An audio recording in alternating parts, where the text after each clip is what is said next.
El campo mejora con trabajo.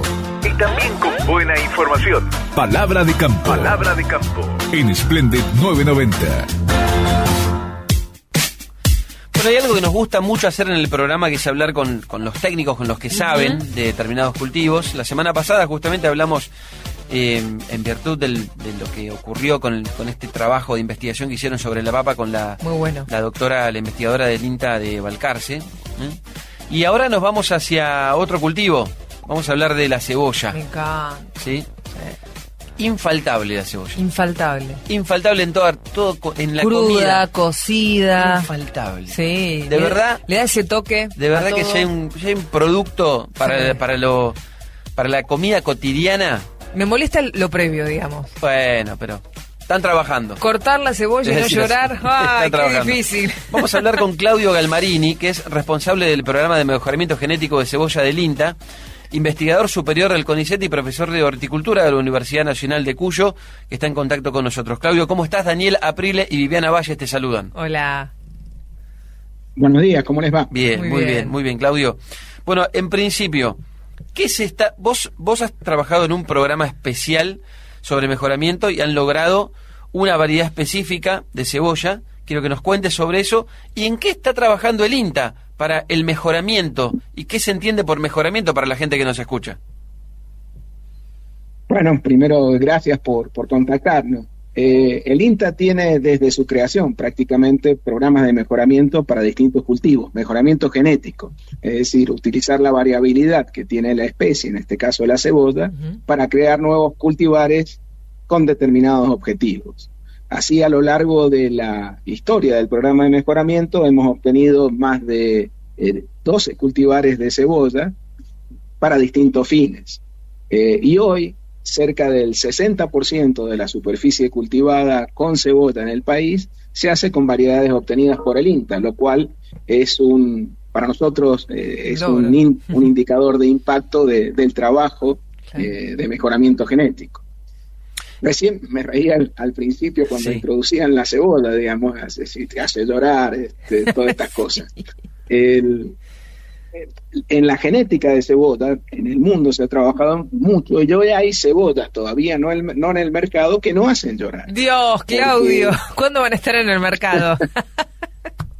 Difícil porque, bueno, es una cuestión de un investigador que conozco, que es un investigador neozelandés, logró silenciar por trabajos genéticos la enzima que está antes de formar el compuesto que te hace llorar, el compuesto lacrimógeno, silenció esa enzima y después, se probó en variedades y eso es así.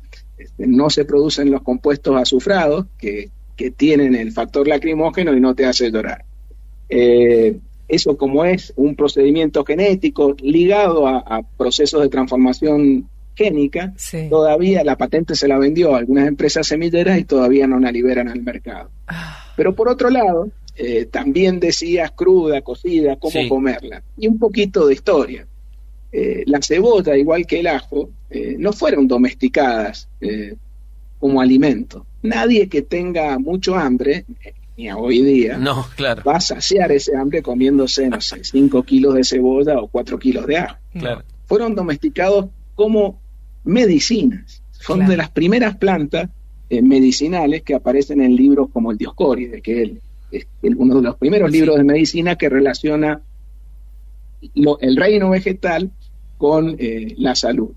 Bueno, y la cebolla tiene varias propiedades que son importantes para prevenir enfermedades crónicas, entre ellas las enfermedades cardiovasculares. Es un potente antiplaquetario. Eso es lo que se le dice propiedad, Claudio, propiedad, cuando uno habla de propiedad organoléptica, ¿es eso?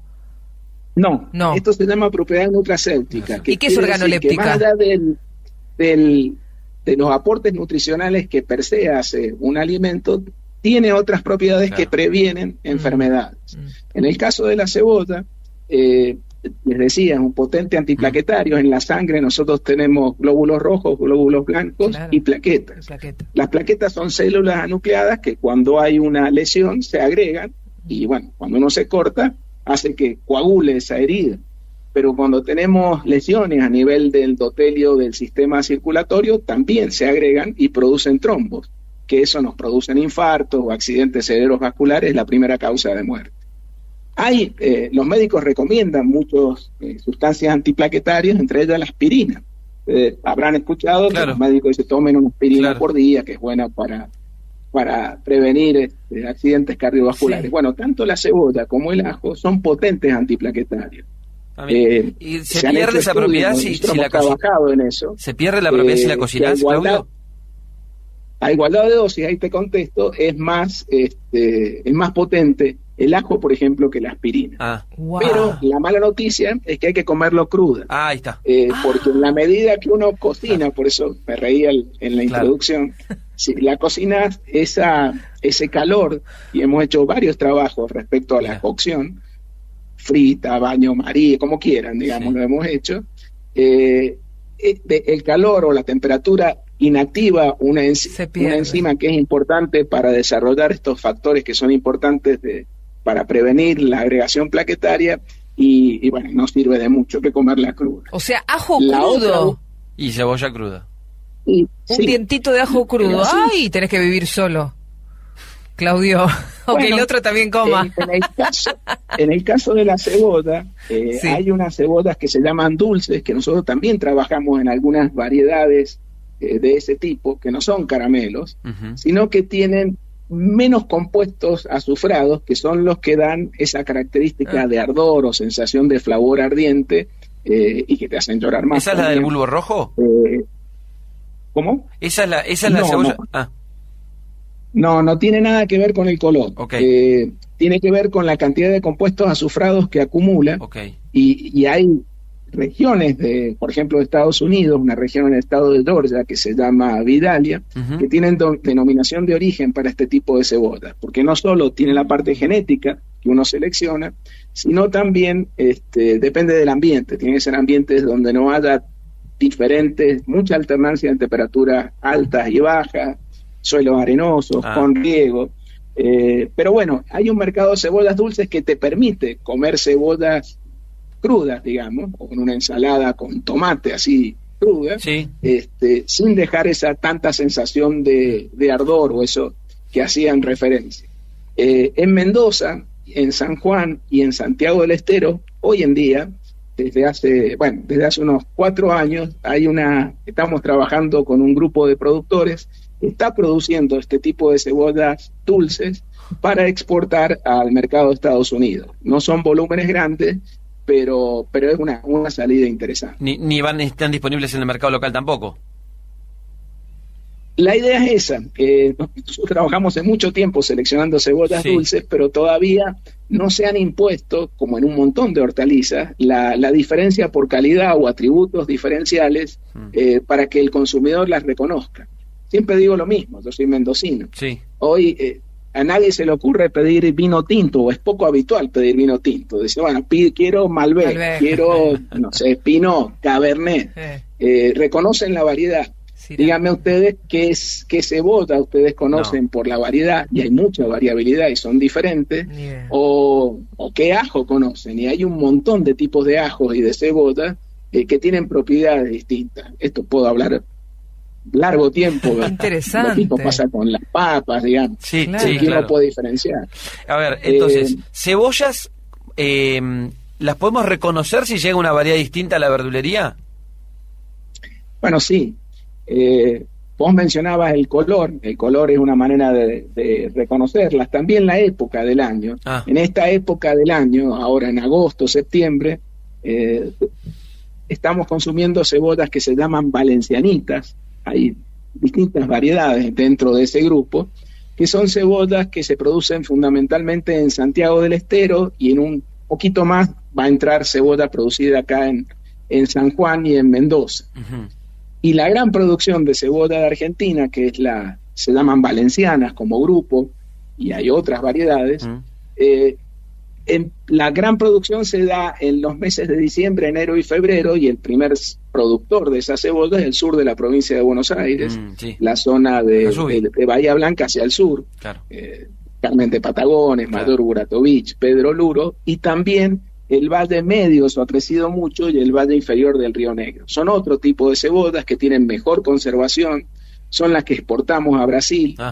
Dentro de las hortalizas hay 3 grupos que realmente exportamos en cantidad y que dan ingresos al país en divisas, que son las legumbres, que son consideradas hortalizas, sobre todo el poroto, el ajo y la cebolla. Esos son los principales rubros que exportamos.